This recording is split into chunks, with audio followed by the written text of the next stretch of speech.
Syukran katsiran, terima kasih masih bersama kami di Hasanah Islam Metro TV bersama saya Hamal Kafi dan juga ada Ustadz Hendrik Yusuf di sini. Ustadz, ada beberapa dan saya juga pernah mengalaminya dalam menjalankan ibadah di bulan suci Ramadan, kita merasa tidak maksimal dalam beribadah. Nah, bagaimana agar kita tidak putus asa bahwa kemarin di Ramadan kemarin kita ternyata tidak bisa maksimal menjalankan ibadah-ibadah yang telah dianjurkan. Silakan Ustaz. Ya, itu sering kali ya kita rasakan ya. Sedih dan gembira itu kita rasakan ketika Id Mubarak. Gembira karena masuk ke dalam hari raya, ya. Sedih karena meninggalkan bulan Ramadan. Apalagi sedihnya itu karena kita sering kali merasa tidak optimal. Ya, seperti misalnya contohnya Nabi Ayub gitu ya. Ketika beliau itu sudah sembuh, dikembalikan lagi hartanya oleh Allah dan lain-lain ya. Kemudian beliau itu mengambil belalang emas yang banyak kan. Kata Allah tuh, kenapa kamu sudah dikembalikan kekayaannya dan lain-lain masih tetap mengambil belalang yang begitu banyak katanya. Terus jawabannya apa? Jawabannya, siapa yang pernah bisa berpuas diri dengan rahmat yang telah kau berikan?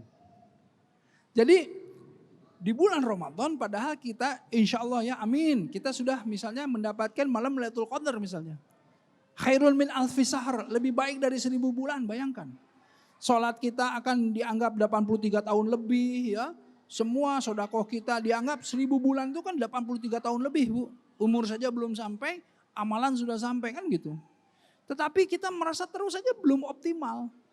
Karena ada sedikit kelalaian lah pasti ya, karena manusia ya. Manusia itu kan al-insanu makhlul khata wa nisan kan gitu. Jadi ya penuh dengan kesalahan, khilaf, lupa gitu.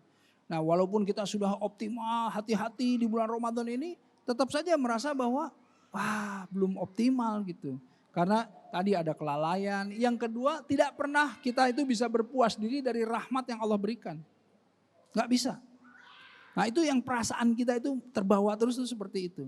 Nah tetapi ini juga sebuah teguran agar supaya kita itu mengoptimalkan Ramadan itu dengan sungguh-sungguh. Fa'idha farokta fangsoba.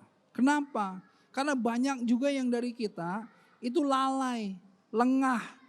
Ramadan itu dianggap sebagai musim aja. Ya ini bulan apa? Bulan Ramadan. Ya musimnya es buah, musimnya. Iya begitu kan. Musimnya bukber gitu ya. Ada buka bersama. Ini ibu-ibu ini buka bersama udah lebih jadwalnya dari Ustadz. Ustadz udah padat semua nih. Reuni SD, reuni SMP.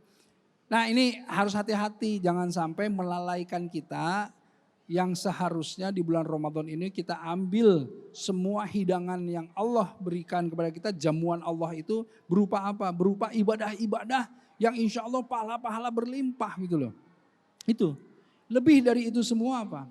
Bulan Ramadan itu bulan di mana kita meningkatkan kecintaan kita kepada Allah itu. Nah, itu yang paling sulit itu. Iya, kayak tadi. Ya Allah. Oh jadi lupa ya. Doa istiqomah misalnya. Ya Allah, ya muqallibul qulub, thabit qulubana ala dinik ya Allah. Kan gitu. Ya Allah engkau lah yang membulak-balikan hati ini ya Allah. Tetapkan hati ini dalam agamamu ya Allah. Thabit qulubana ala imanik ya Allah. Tetapkan misalnya keimanan kami ini jangan sampai turun gitu. Nah ini bulan Ramadan. Dimana kalau hati ini berusaha terus yang menumbuhkan kecintaan kita kepada Allah, taqarrub ilallah, insyaallah. Ini akan lebih nantinya mudah lagi gitu. Baik Ustaz. Ibu-ibu juga ada yang merasa tidak optimal dalam beribadah di bulan suci Ramadan ya. Jangan putus asa ya. Masih semoga kita bisa dipertemukan kembali dengan bulan Ramadan di selanjutnya. Baik, Ustadz terkait dengan jika boleh saya nanya apa sebenarnya harapan terbesar dari Ustadz Erik kepada kaum muslimin muslimat di Indonesia selepas bulan suci Ramadan ini?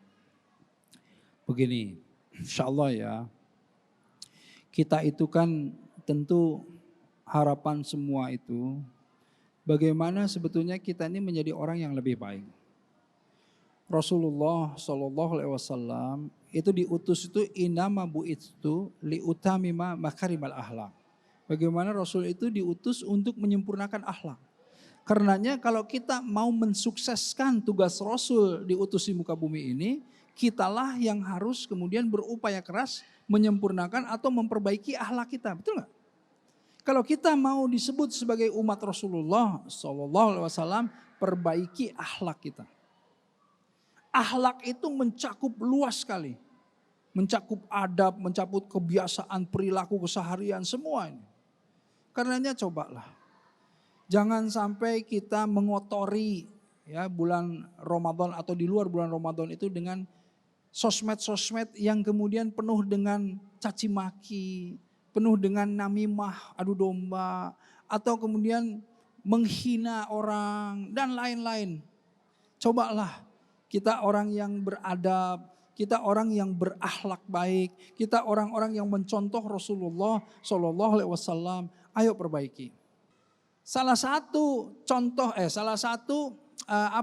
bukti ya bahwa dia mendapatkan yang namanya tarbiyah di bulan Ramadan atau pelajaran di bulan Ramadan, atau apa sih contohnya orang yang bisa mendapatkan malam Lailatul Qadar? Jawaban para ulama apa? Bahwa setelah bulan Ramadan dia menjadi orang yang berakhlak baik. Dia menjadi orang yang soleh. Amal-amalannya amalan soleh. Hidupnya penuh dengan tuntunan Al-Quran. Nah itu salah satunya. Jadilah kita orang-orang yang seperti itu. Dan insya Allah kita akan menjadi orang yang kembali ke fitrah. Masya Allah. Syukran jazilan Ustadz pengingatnya agar kita senantiasa bisa selalu dalam kebaikan. Amin. Dan nanti di Syawal tiba, semoga nilai-nilai ibadah yang selalu kita gas di bulan Ramadan tidak ambiar di bulan-bulan selanjutnya ya.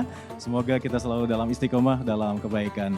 Allahumma wallahumma muwaffiq ila aqwamit thoriq. Wassalamualaikum warahmatullahi wabarakatuh.